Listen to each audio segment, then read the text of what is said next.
need a top value option tonight, under 5K, any position. I got ridiculed by Jeff yesterday when I shouted out Andre Kasha. How about we go Tyler Mott tonight? What do you think? There's a lot of other options better than him, I'll say. That's not a bad one, but I like, you know what? I'm going to go off the board. I'm going to show some love for the Montreal Canadiens. How about that? Save this clip. Tyler Toffoli, $4,800 from Montreal at home against Anaheim. They're on the second of back-to-backs. It was a shooting gallery in Toronto last night. Anaheim didn't show me anything. They're on a road trip, and they've done well so far, but I think it takes a hit tonight. Toffoli, for his part, 9 points, 25 shots on goal in his last 10. Low ownership for sure. Alex Killorn, another guy from Tampa that is overlooked, $4,500 the price tag despite his 10 points in his last 10 games. I talked about the nice matchup hosting New Jersey. And then finally, Alex Iafallo, he's become a fixture in the top 6 for LA. 7 points, 31 shots on goal in his last 10 for LA at the Islanders, costing only $4,200. Pete, who do you have?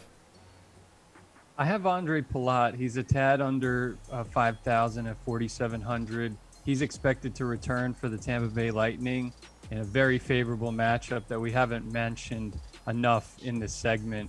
They're playing the New Jersey Devils, who have allowed at least 3 goals in each of their past 6 games. So Tampa Bay is going to probably steamroll the Devils here.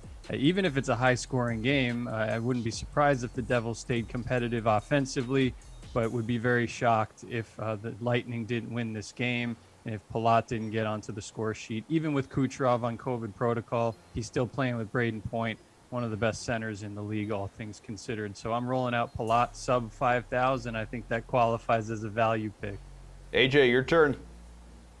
Well, first thing I'm going to do is I'm going to call the local PD by Paul and have him do a wellness check. Because him saying good things about the Habs is not a good thing. Something's got to be wrong with Paul there. But in terms of my value guy, look, I'm going to scrape the actual bottom of the barrel here and go with Sam Steele for the Ducks at 2,500. He brought his 27-game goal drought to a close last night with a goal and an assist against Toronto. Maybe that's what's wrong with Paul. He saw them almost lose to the Ducks. But you're talking about a guy who's going into a matchup with the Habs, just got this huge goal drought off his back. And I think that's going to be a nice boost of confidence for him. So at $2,500 for what that lets me do for the rest of my lineup, I'll take the risk. It's possible he goes out there and puts up an absolute 0, but the Habs are just too good of a matchup to not at least consider taking somebody from Anaheim tonight. And why not save yourself some money with Sam Steele?